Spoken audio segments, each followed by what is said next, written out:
السلام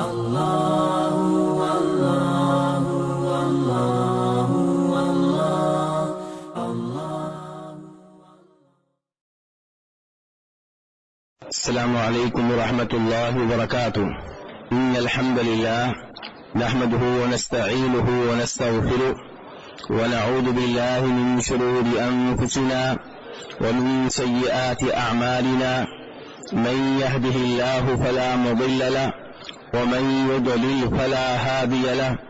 اشهد ان لا اله الا الله وحده لا شريك له واشهد ان محمدا عبده ورسوله.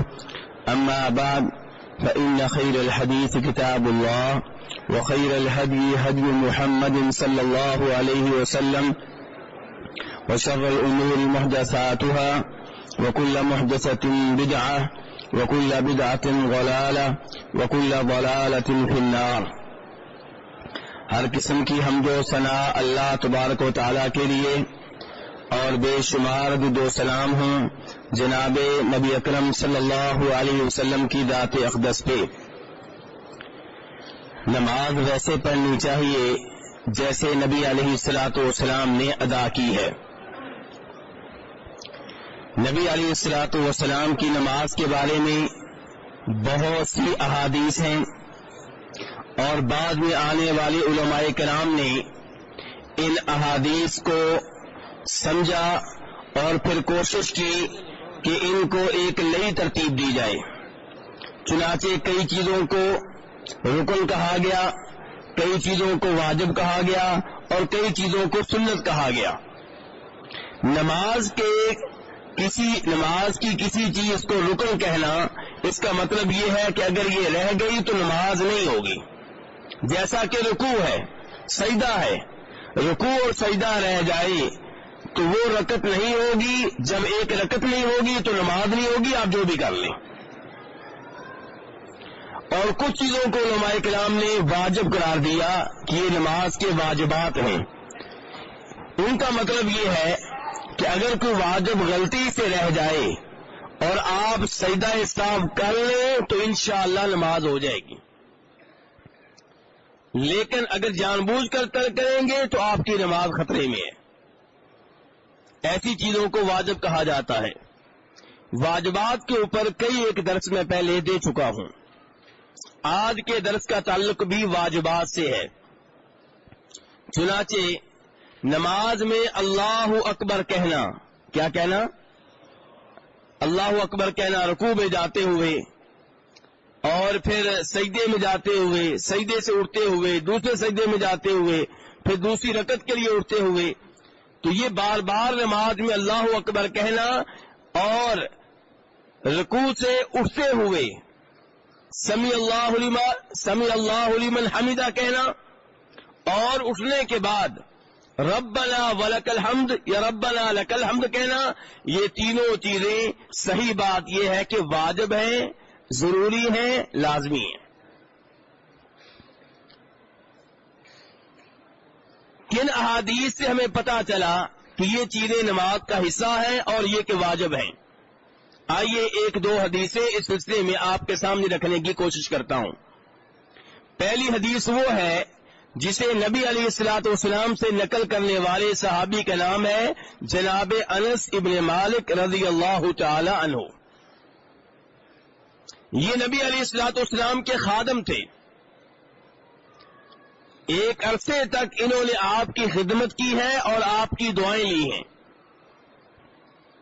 یہ کہتے ہیں کہ نبی علیہ الصلوۃ والسلام ایک دفعہ گھوڑے سے گر پڑے اور آپ کے جسم کا دایاں حصہ چھل گیا، وہاں پہ خراشیں پڑ گئیں. تو ہم آپ کی عیادت کے لیے گئے، تیمارداری کے لیے گئے.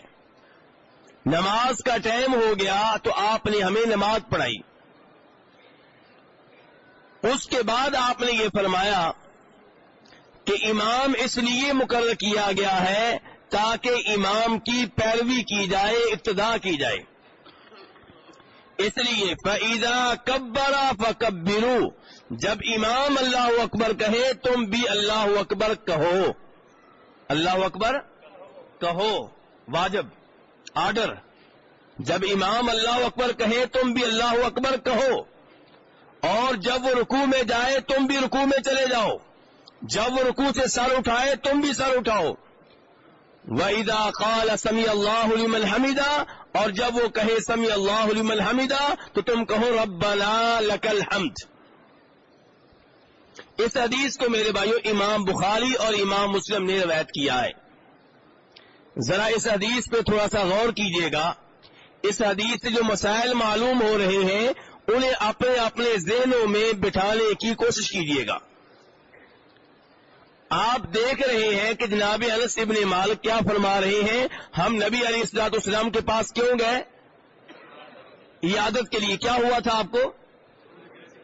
گھوڑے سے گر پڑے تھے اور خراشیں لگی ہیں، جسم کا دایاں حصہ چھل گیا ہے۔ میرے بھائیو اس سے یہ پتہ چلا کہ نبی علیہ الصلوۃ والسلام اگرچہ شان کے لحاظ سے، مقام کے لحاظ سے، مرتبے کے لحاظ سے تمام انسانوں میں سب سے افضل ہیں، بلکہ نبیوں کے بھی امام ہیں، لیکن بشر ہیں، آپ کو زخم لگے۔ یہاں اس حدیث کے مطابق آپ گھوڑے سے گرے، اگر آپ ہوتے مشکل کشا، مختار کل، حاجت روا، غوث اعظم تو آپ اپنے آپ کو گھوڑے سے گرنے سے بچا لیتے، اپنے آپ کو زخموں سے بچا لیتے، لیکن آپ اپنے آپ کو گھوڑے سے گرنے سے نہیں بچا سکے، زخم لگنے سے اپنے آپ کو محفوظ نہیں رکھ سکے، اور پھر آپ کی حالت یہ ہو گئی کہ یہ نماز جو جناب انس ابن مالک بتا رہے ہیں کہ آپ نے ہمیں پڑھائی، آپ نے بیٹھ کر پڑھائی، کھڑے ہونے کی طاقت نہیں تھی۔ انبیاء کرام علیہم الصلوۃ والسلام ساری مخلوقات میں، تمام انسانوں میں سب سے افضل ہیں، سب سے اعلیٰ ہیں، اور ہمارے نبی ان نبیوں کے امام ہیں، تمام انسانوں میں سب سے افضل ہیں، سب سے اعلیٰ ہیں، سب سے مقدس ہیں، سب سے محترم ہیں۔ اللہ کی ذات کے بعد سب سے زیادہ آپ سے محبت ہونی چاہیے، اپنے والدین سے بڑھ کر، اولاد سے بڑھ کر، جان سے بڑھ کر، مال سے بڑھ کر، برادری سے بڑھ کر، ملک سے بڑھ کر، لیکن اس سب کے باوجود آپ بشر ہیں۔ آپ کیا ہیں؟ قُلْ إِنَّمَا أَنَا بَشَرٌ مِثْلُكُمْ يُوحَىٰ إِلَيَّ، سورہ کاف کی آخری آیتیں ہیں جن کی تلاوت ہم ہر جمعہ کے دن کرتے ہیں۔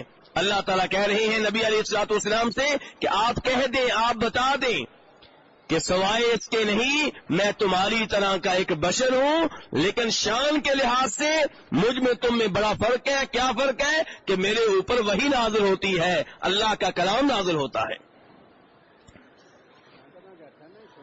تو میرے بھائیوں، اس حدیث سے پہلا مسئلہ یہ معلوم ہوا کہ آپ کو زخم لگتے رہے، آپ بیمار ہوتے رہے، اور اب اس کے ساتھ ساتھ وہ حدیث میں لا لیں جو بخاری شریف میں آتی ہے کہ جب آپ خیبر کی لڑائی کے لیے گئے، ایک یہودی عورت نے آپ کو دعوت دی، آپ نے دعوت قبول کر لی، آپ بھی گئے، صحابہ کرام بھی گئے، گوشت کھایا، جبکہ گوشت میں کیا تھا؟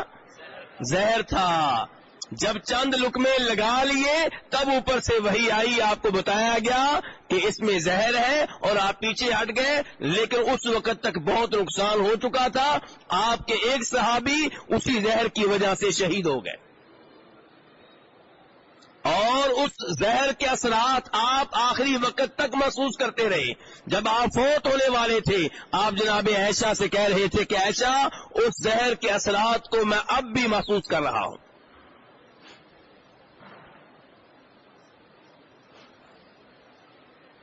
نبی علیہ الصلوۃ والسلام پہ یہودیوں نے جادو کیا، بخاری مسلم کی روایات ہیں، جادو آپ پہ ہوا، اس نے اپنا اثر ڈالا، لیکن دین محفوظ تھا، قرآن محفوظ تھا، لیکن دنیاوی لحاظ سے جادو کا اثر ہوا۔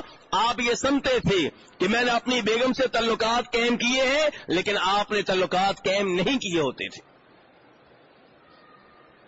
پھر آپ کو دم کیا گیا، جبریل علیہ السلام آپ کو دم کرتے رہے، سورہ فلق، سورہ ناس، سورہ اخلاص آپ خود بھی پڑھتے رہے، اور حتیٰ کہ اللہ تعالیٰ نے آپ کو شفا دے دی۔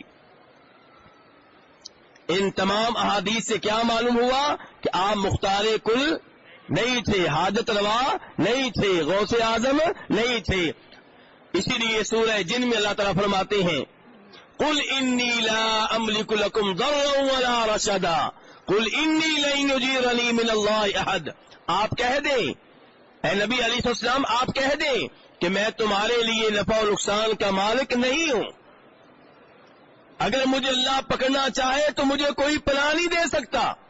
اور 9ویں پارے میں کہا قل لا املک لنفسی نفعا ولا ضرا، میں تو اپنے لیے بھی نفع و نقصان کا مالک نہیں ہوں، الا ما شاء اللہ، مگر جو اللہ چاہے، اللہ چاہے مجھے فائدہ دے دے، اللہ چاہے مجھے نقصان پہنچا دے، لیکن میں اپنی ذات کے لیے بھی نفع و نقصان کا مالک نہیں ہوں۔ ولو كنت اعلم الغیب لاستكثرت من الخیر، اگر میں غیب جاننے والا ہوتا میں بہت سی خیر جمع کر لیتا۔ وما مسنی السوء، مجھے کبھی کوئی تکلیف نہ پہنچی۔ لیکن آپ کو تکلیفیں پہنچتی رہیں کہ نہ پہنچتی رہیں؟ پہنچتی رہیں۔ تو میرے بھائی، یہ قرآن کا عقیدہ ہے، نبی علیہ الصلوۃ والسلام کی احادیث سے اخذ کردہ عقیدہ ہے۔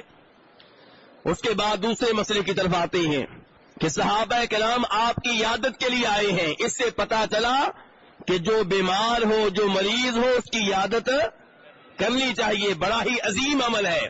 لیکن عیادت کیوں کرنی چاہیے؟ جی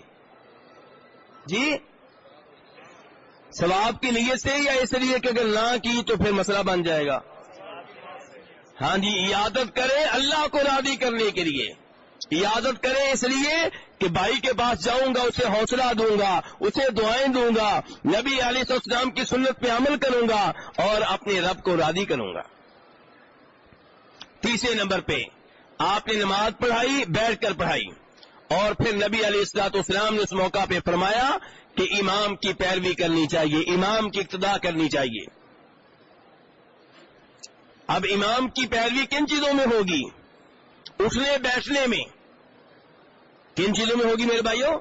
اٹھنے بیٹھنے میں۔ امام رکوع میں گیا آپ بھی رکوع میں جائیں، امام سجدے میں گیا آپ بھی سجدے میں جائیں، امام رکوع کے بعد کھڑا ہے آپ بھی کھڑے ہو جائیں، امام دو سجدوں کے درمیان بیٹھا ہے آپ بھی بیٹھ جائیں، امام اتحیات میں آپ بھی اتحیات میں جائیں۔ ان چیزوں میں امام کی پیروی ہوگی، ہر چیز میں امام کی پیروی نہیں ہوگی، اور نہ ہی ہر چیز میں امام کی پیروی ممکن ہے۔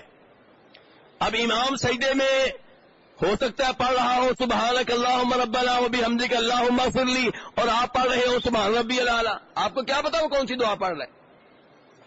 کیونکہ سجدے کی دعائیں بہت ساری ہیں جو نبی علیہ السلام سے ثابت ہیں۔ ہو سکتا ہے امام رفع الیدین کر رہا ہو اور آپ کو کون بتائے گا کہ کر رہا ہے کہ نہیں کر رہا؟ ہو سکتا ہے نہ کر رہا ہو، تو آپ امام کی طرف نہیں دیکھیں گے کہ رفع الیدین کروں کہ نہ کروں، آپ دیکھیں گے نبی علیہ السلام نے کیا کیا تھا، رفع الیدین کیا تھا یا نہیں کیا تھا۔ تو امام کی پیروی کن چیزوں میں ہوگی؟ اٹھنے بیٹھنے میں، کس رکن میں جا رہے ہیں، رکوع میں جا رہے ہیں، رکوع کے بعد کھڑے ہیں، سجدے میں، سجدے میں بیٹھے ہوئے ہیں، ان چیزوں میں آپ امام کی پیروی کریں گے۔ تو آپ فرماتے ہیں فَإِذَا كَبَّرَ فَكَبِّرُوا، جب امام اللہ اکبر کہے تم بھی اللہ اکبر کہو۔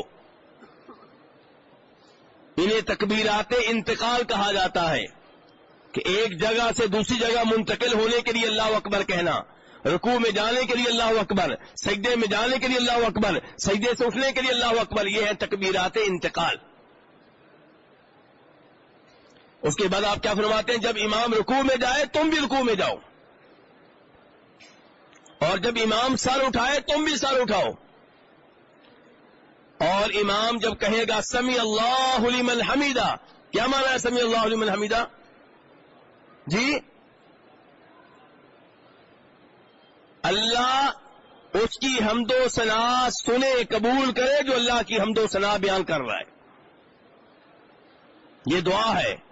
اسی لیے سمی اللہ لمن حمیدہ کے بعد نمازی کیا کہے گا؟ ربنا لک الحمد، اے ہمارے رب ساری حمد و ثنا تیرے لیے ہے۔ ربنا لک الحمد کہنا بھی حدیث سے ثابت ہے، ربنا ولک الحمد کہنا بھی ثابت ہے، اللہم ربنا لک الحمد کہنا بھی ثابت ہے، اللہم ربنا ولک الحمد کہنا بھی ثابت ہے۔ رکوع کے بعد کھڑے ہو کر نبی علیہ السلام بہت سی دعائیں کرتے تھے، ان میں کئی دعائیں بہت لمبی ہیں۔ آج ہم دیکھتے ہیں بھائیوں کو افسوس ہوتا ہے کہ رکوع کے بعد صحیح کھڑے بھی نہیں ہوتے کہ سجدے میں پہنچ جاتے ہیں، جبکہ نبی علیہ السلام نے بڑی لمبی لمبی دعائیں پڑھی ہیں۔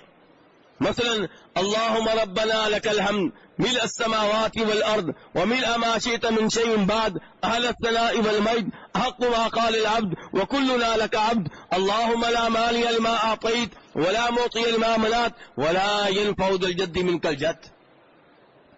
صحابہ کرام کہتے ہیں کہ آپ رکوع کے بعد اتنی دیر کھڑے رہتے کہ ہم سمجھتے کہ آپ بھول گئے ہیں کہ میں نے سجدے بھی جانا ہے.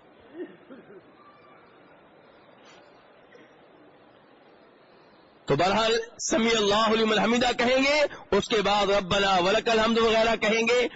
ربنا ولک الحمد حمدا کثیرا طیبا مبارکا, یہ بھی ثابت ہے, یہ بھی دعا پڑھ سکتے ہیں. تو یہ تین چیزیں جو ہیں وہ آج کے درس کا خلاصہ ہے, ان کا نماز میں اہتمام کیا جائے گا. اللہ اکبر کہنے کا, سمی اللہ لمن حمیدہ کہنے کا, اور ربنا ولک الحمد یا لک الحمد کہنے کا. ایک اور حدیث نوٹ کیجئے گا جسے جناب ابو ہریرہ رضی اللہ تعالی عنہ روایت کرتے ہیں. کہتے ہیں کہ نبی علیہ الصلوۃ والسلام جب نماز کے لیے کھڑے ہوتے تو آپ اللہ اکبر کہتے جبکہ آپ کھڑے ہوتے تھے. پھر آپ جب رکوع میں جاتے تب اللہ اکبر کہتے, پھر جب رکوع سے سر اٹھاتے سمی اللہ لمن حمیدہ کہتے, پھر آپ کھڑے ہوتے اسی حالت میں آپ کہتے ربنا لک الحمد. پھر آپ جب سجدے کے لیے جھکنے لگتے تو آپ کہتے اللہ اکبر. پھر جب سجدے سے سر اٹھاتے تو آپ کہتے اللہ اکبر. پھر جب آپ دوسرے سجدے میں جاتے کہتے اللہ اکبر. پھر آپ جب سر اٹھاتے کہتے اللہ اکبر. پھر جب آپ 2 رکعتوں سے اٹھتے اور اوپر جانے لگتے پھر کہتے آپ اللہ اکبر. اور ایسا آپ پوری نماز میں کیا کرتے تھے.